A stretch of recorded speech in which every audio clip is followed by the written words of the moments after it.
প্রিয় মাধ্যমিক পরীক্ষার্থী বন্ধুরা, তোমাদের সামনে আমি কেবি স্যার আজকে আলোচনা করব আফ্রিকা কবিতা থেকে একটি মূল্যবান প্রশ্ন এবং উত্তর, যে প্রশ্ন উত্তরের মধ্যে দিয়ে তোমাদের সম্পূর্ণ কবিতাটির বিষয়বস্তু জানা হয়ে যাবে এবং কবিতার যেখান থেকে প্রশ্ন দিক না কেন তোমরা লিখে আসতে পারবে।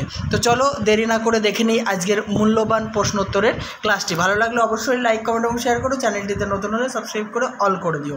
দেখো, আজকের প্রশ্ন হচ্ছে আফ্রিকা কবিতার মূল বক্তব্যটি আলোচনা করো, কিংবা আফ্রিকা কবিতার বিষয়বস্তু আলোচনা করো।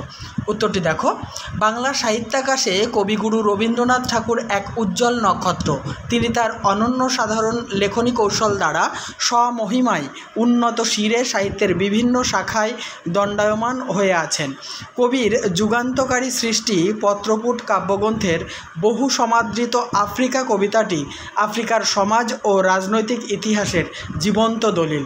প্যারাচেঞ্জ, আফ্রিকা কবিতার সূচনা লগ্নে অর্থাৎ প্রথম স্তবকে কবিতার সুনিপুণ দক্ষতায় আফ্রিকার সৃষ্টির কাহিনীকে আমাদের সামনে উপস্থাপন করেছেন। কবির ভাষায় দেখো, কোটেশনে রাখবে, এটা বইয়ের লাইন। তার সেই অধৈর্যে ঘন ঘন মাথা নাড়ার দিনে রুদ্র সমুদ্রের বাহু প্রাচী ধরিত্রীর বুক থেকে ছিনিয়ে নিয়ে গেল তোমাকে আফ্রিকা। Quotation close. সৃষ্টির আদিতে আফ্রিকাকে স্রষ্টা আপন খেয়ালে তৈরি করেছিলেন। তার জঙ্গলাকীর্ণ পরিবেশে সূর্যরশ্মির তীক্ষ্ণ আলোর গতিও প্রবেশ করতে অক্ষম ছিল। আরেকটি বইয়ের লাইন, বাদলে তোমাকে বনস্পতির নিবিড় পাহারায় কৃপণ আলোর অন্তঃপুরে। Quotation close. এই সময় সদ্য গড়ে ওঠা আফ্রিকা ছিল চেতনাতীত, অর্থাৎ তার নিজস্ব সংস্কৃতি বা জীবনধারা তখনও গড়ে ওঠেনি। আর তাই বিরূপের ছদ্মবেশে আফ্রিকা যেন ভীষণ বহিঃপ্রকৃতিকে বিদ্রূপ করেছিল। নিজের ভয়কে সে জয় করেছিল। কোটেশন শুরু, আপনাকে উগ্র করে বিভীষিকার প্রচণ্ড মহিমায়। Quotation close. আবার প্যারা চেঞ্জ করে, আদিম অরণ্য অধ্যুষিত আফ্রিকা এক সময় ছিল বহির্বিশ্বের সঙ্গে যোগাযোগহীন। প্রাথমিক পর্বে সভ্য সমাজগুলি তার থেকে দৃষ্টি ফিরিয়ে নিলেও ক্রমে ক্রমে আফ্রিকা হয়ে ওঠে পশ্চিমী দেশগুলির জন্য কৃতদাস যোগানের ক্ষেত্রভূমি হিসেবে। প্রকৃতির কোলে লুকিয়ে থাকা সম্পদ তাদের নজর কেড়ে নেয়। কবির ভাষায়, এলো ওরা লোহার হাতকড়ি নিয়ে, নখ যাদের তীক্ষ্ণ তোমার নেকড়ের চেয়ে। Quotation close. ক্রমেই সভ্য দেশগুলির মানুষের মুখোশে ঢাকা হিংস্র রূপটি প্রকাশ হয়ে পড়ে আফ্রিকার জনসমক্ষে। তাদের নির্লজ্জ অমানসিক অত্যাচারে হাইপেন দিয়ে কোটেশন শুরু, পঙ্কিল হলো ধুলি তোমার রক্তে অশ্রুতে মিশে। Quotation close. তাদের বর্বর নির্যাতন, আবার বইয়ের লাইন, চিরচিহ্ন দিয়ে গেল তোমার অপমানিত ইতিহাসে। এই ইতিহাসেটা একই লাইনে হবে, যেহেতু আটেনি তাই আমি নিচে লিখে দিয়েছি।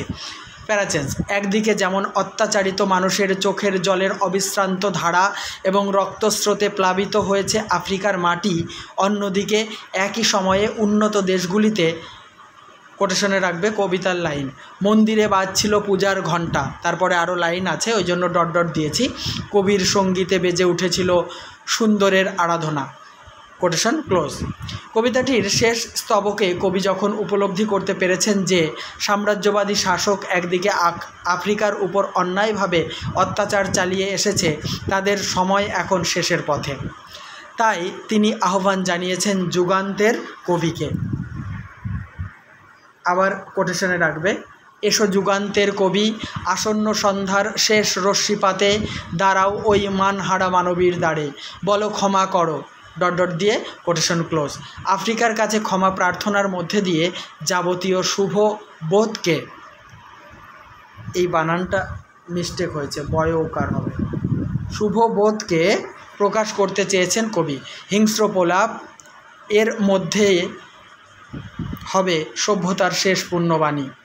হিংস্র প্রলাপের মধ্যেই হবে সভ্যতার শেষ পুণ্যবাণী।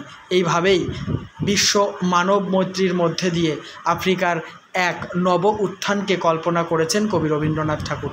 তাহলে এই যে আমি আলোচনা করলাম আফ্রিকা কবিতার বিষয়বস্তু, এটি যদি তোমরা সম্পূর্ণভাবে লিখে আসতে পারো একদম 100% নম্বর তোমরা ক্যারি করতে পারবে। আর এই মূল বিষয়বস্তু জানা থাকলে তোমরা যে কোনো প্রশ্নের উত্তর ঘুরিয়ে ফিরিয়ে লিখে আসতে পারবে। আর বিভিন্ন কবিতার বিশ্লেষণ দেখার জন্য বা প্রশ্নোত্তরের ক্লাস দেখার জন্য আমার চ্যানেলের প্লেলিস্ট ফলো করো, আর অবশ্যই আমার চ্যানেলের সাবস্ক্রাইব করে অল করে রাখো।